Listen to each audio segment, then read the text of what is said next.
ಪತಿ ಪತ್ನಿಯರ ಜಗಳ ಕಡಿಮೆ ಮಾಡಲು ಹೀಗೆ ಮಾಡಿ. ಸುಖವಾದ ಸಂಸಾರಕ್ಕೆ ಒಂದು ಹಣಕಾಸಿನ ಸ್ಥಿತಿ ಉತ್ತಮವಾಗಿರಬೇಕು ಹಾಗೂ ಇನ್ನೊಂದು ಸಂಸಾರಿಕ ಸುಖ ಸಂತೋಷ ಉತ್ತಮವಾಗಿರಬೇಕು. ನಮ್ಮ ಬಡತನಕ್ಕೆ ಮುಖ್ಯ ಕಾರಣವೇನು? ಸುಖ ದಾಂಪತ್ಯಕ್ಕಾಗಿ ಉತ್ತಮ ಜೀವನ ನಡೆಸುವುದು ಹೇಗೆ? ಸಂತೋಷದ ದಾಂಪತ್ಯ ಜೀವನಕ್ಕಾಗಿ ಪತಿ ಪತ್ನಿಯರ ನಡುವೆ ಪ್ರೀತಿ ಮತ್ತು ಸಾಮರಸ್ಯವನ್ನು ಸೃಷ್ಟಿಯಾಗಬೇಕು. ಹಾಗೆ ಸಂತೋಷದ ದಾಂಪತ್ಯಕ್ಕೆ ಪ್ರೀತಿ ಸಾಮರಸ್ಯ ಹೇಗೆ ಮುಖ್ಯವೋ ಹಾಗೆ ನಮ್ಮ ಜೀವನದಲ್ಲಿ ಹಣದ ಅವಶ್ಯಕತೆಯೂ ಇದೆ.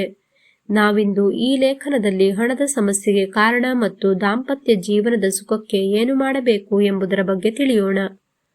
1. ಹಣಕಾಸಿನ ಯೋಜನೆಯ ಕೊರತೆ. ಸರಿಯಾದ ಹಣಕಾಸು ಯೋಜನೆಯು ತುಂಬಾ ಮಹತ್ವದ್ದಾಗಿದೆ.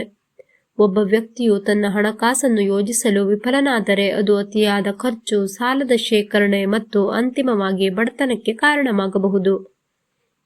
2. ವ್ಯಸನಗಳು ಮತ್ತು ದುಶ್ಚಟಗಳಲ್ಲಿ ತೊಡಗುವುದು. ಜೂಜು, ಅತಿಯಾದ ಮದ್ಯಪಾನ ಅಥವಾ ಮಾದಕ ವಸ್ತುಗಳ ಸೇವನೆಗಳಂತಹ ವ್ಯಸನಗಳು ಮತ್ತು ದುಷ್ಕೃತ್ಯಗಳಲ್ಲಿ ಮಾಡದಿರಿ. ಈ ಅಭ್ಯಾಸಗಳು ವ್ಯಕ್ತಿಯ ಆರ್ಥಿಕ ಸಂಪನ್ಮೂಲಗಳನ್ನು ನಾಶ ಮಾಡುತ್ತದೆ ಮತ್ತು ಬಡತನದ ಸಂಕೋಲೆಯನ್ನು ಸೃಷ್ಟಿಸುತ್ತದೆ.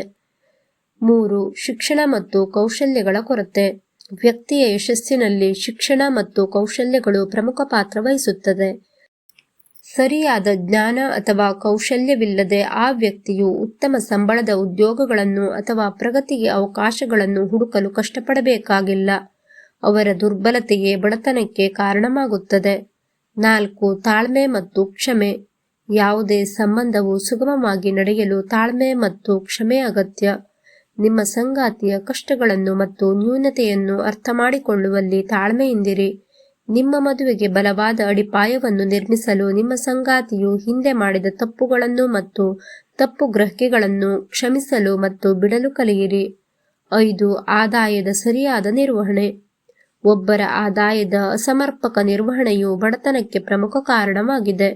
ಒಬ್ಬ ವ್ಯಕ್ತಿಯು ತನ್ನ ಆದಾಯವನ್ನು ನಿರ್ವಹಿಸುವಲ್ಲಿ ವಿಫಲನಾದರೆ ಖಂಡಿತ ಆ ವ್ಯಕ್ತಿ ಮುಂದೊಂದು ದಿನ ಬಡತನ ದಾಸನಾಗುತ್ತಾನೆ. ಬುದ್ಧಿವಂತಿಕೆಯಿಂದ ಖರ್ಚು ಮಾಡಿ ಮತ್ತು ಭವಿಷ್ಯಕ್ಕಾಗಿ ಉಳಿತಾಯ ಮಾಡಿದರೆ ಅದು ಆರ್ಥಿಕ ತೊಂದರೆಗಳಿಗೆ ಮತ್ತು ಅಂತಿಮವಾಗಿ ಬಡತನದಿಂದ ನಿಮ್ಮನ್ನು ರಕ್ಷಿಸಬಹುದು. ಫ್ರೆಂಡ್ಸ್, ಈ ಮಾಹಿತಿ ಹೇಗನಿಸ್ತು ನಿಮಗೆ? ಇಷ್ಟವಾದರೆ ಲೈಕ್ ಮಾಡಿ, ಕಾಮೆಂಟ್ ಮಾಡಿ, ನಿಮ್ಮವರಿಗೂ ಸಹ ಶೇರ್ ಮಾಡಿ. ಇನ್ನೂ ಹೆಚ್ಚಿನ ಮಾಹಿತಿಗೆ ಚಾನಲ್ ಅನ್ನು ಸಬ್ಸ್ಕ್ರೈಬ್ ಮಾಡಿ. ಇಷ್ಟೊತ್ತು ಈ ವಿಡಿಯೋವನ್ನು ಕೇಳಿದ್ದಕ್ಕಾಗಿ ತುಂಬಾ ಧನ್ಯವಾದಗಳು.